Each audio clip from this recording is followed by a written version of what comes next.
হ্যাঁ মাবুদ, আর্জেন্টিনা তো অলরেডি কোপা আমেরিকার সেমিফাইনালে। এইদিকে আমরার ব্রাজিল ফোর্সে উরুগুয়ের মতো দল রেলইয়া বেজালে। এইবারের মতো তুমি আমরার মানিজ্যটারে রক্ষা করো মাবুদ। আগে তো শুনতাম বাংলাদেশ ক্রিকেট দল বুঝি মায়ের দোয়া টিম, এখন কি ব্রাজিল ফুটবল দল ও ভক্তদের দোয়া টিম হইয়া গেল কা? এইভাবে দোয়া কইরা কি উরুগুয়ের সাথে জিতা যাইব? ব্রাজিল দলের সবচাইতে সেরা খেলোয়াড় নেইমার বর্তমানে দলে নাই। এইদিকে টানা 2 ম্যাচে হলুদ কার্ড পাইয়া এই খেলায় থাকতো না ভিনিসিয়াস জুনিয়র। এখন দোয়া স্যার আমরা ব্রাজিল ভক্তরা আছেটা কোনটা? দোয়া ওই যদি আসলে ব্রাজিলের শেষ ভরসা হয়, তাইলে আর্জেন্টিনার মতো দলের সাথে তাল মিলাইয়া আর সাফাবাজি করা কি ব্রাজিল ভক্তরার মানায়? আর্জেন্টিনার মতো কি লেভেল আইয়া কথা হওয়া লাগবো না? 36টা বছর পরে একটা কোপা আমেরিকার ট্রফি জিততে আর টাইনা টুইনা টাইব্রেকারের মাধ্যমে ফাইনালে গিয়া ফ্রান্সের সাথে বিশ্ব চ্যাম্পিয়ন হইয়া আর্জেন্টিনারও আসলে এত গলাবাজি মানায় না।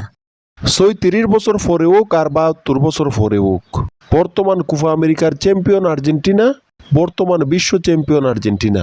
আমরা অনেক বছর ট্রফি ছাড়া থাকতাম পারছি, কিন্তু ব্রাজিলের মতো এত বাজে গেলছি না। আর এ কোনো রকম খালি আমরারে উরুগুয়ের সাথে জিততে আর্জেন্টিনার মতো কোপা আমেরিকার সেমিফাইনালে উঠতে দিন। এরপরে আর্জেন্টিনা ভক্তরার এইসব সাফাবাজি হয়ে যায়, এইটা আমরা ব্রাজিল ভক্তরাও দেখে নিমু। দর্শকেরা ব্রাজিল ভক্তরার এইসব মনের আশা কতটুকু পূরণ হইব? উরুগুয়ের মতো দলের সাথে এরা গোল কয়টা খাইব একটু জানাইয়া দিন তো। সাফাবাজিতে ও কারকেলাতে ও আমরা আর্জেন্টিনার লেভেলে আইতে তো এরার অনেক সময়ের দরকার। এখনো কিন্তু ব্রাজিলের বিশ্বকাপ ট্রফি আছে 5টা, আর্জেন্টিনার আরো 2টা ট্রফি দরকার আমরা সমান হইতে গেলে। হয়তো ব্রাজিলের একটু খারাপ সময় যাইতাছে এখন, কিন্তু এরকম দিন তো আর সব সময় থাকতো না। খারাপ সময় তো আর্জেন্টিনারও অনেক দিন গেছে, মেসি বারবার ফাইনালে গিয়ে আসছে, তখন তো ব্রাজিল ভক্তরা মেসির লইয়া অনেক ধরনের ট্রল করছে। আমরা তো ব্রাজিলের লইয়া ট্রল করি না, খালি উচিত কথা কই। আর্জেন্টিনা তো কোপা আমেরিকাতে পাই ছোট ছোট দল, ব্রাজিলের খেলাটা তো ফইরা গেছি গাই একটু শক্তিশালী দল উরুগুয়ের সাথে, নাইলে গোলার আওয়াজটা আমরারও বেশি হই থাকতো। আহারে কি যে কষ্ট, উরুগুয়ের মতো দলের সাথে খেলায় জিততেই এত চিন্তা, আর অন্যদিকে আর্জেন্টিনা, ক্রোয়েশিয়া, নেদারল্যান্ডস, ফ্রান্সের মতো দল রেয়ারাইয়া চ্যাম্পিয়ন হয়। কোন কারণে যে ফ্রান্সে বিশ্বকাপটা আর্জেন্টিনার কাছে আসছিল আর আর্জেন্টিনা ভক্তরার সাফাটারে এত লম্বা হইরে দেয়া গেছিল, এই জিনিসটাও তো আমার মাথায় ধরে না।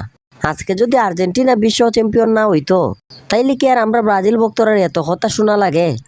আর্জেন্টিনারে লইয়া এত চিন্তা কইরা মাথাটারে নষ্ট না কইরা উরুগুয়ের সাথে ব্রাজিলের কোন গতি হইব আর আইরা গেলে ব্রাজিল ভক্তরা কিতা করব, এই জিনিসটা লইয়া চিন্তা কর। না, উরুগুয়ের সাথে কোয়ার্টার ফাইনালে জিতার আগ পর্যন্ত ব্রাজিলের লই আমার দুশ্চিন্তার শেষ হইতো না। দল সাপোর্ট কইরা বক্ত হইলে আর্জেন্টিনার বক্ত হওয়া দরকার। নিজেরা সবার আগে কোপা আমেরিকার সেমিফাইনালে গিয়ে বইয়া রইছে, আর এইদিকে উরুগুয়ের সাথে আনলে ব্রাজিল ভক্তরার কি অবস্থা হইব এই জিনিস দেখতাছে।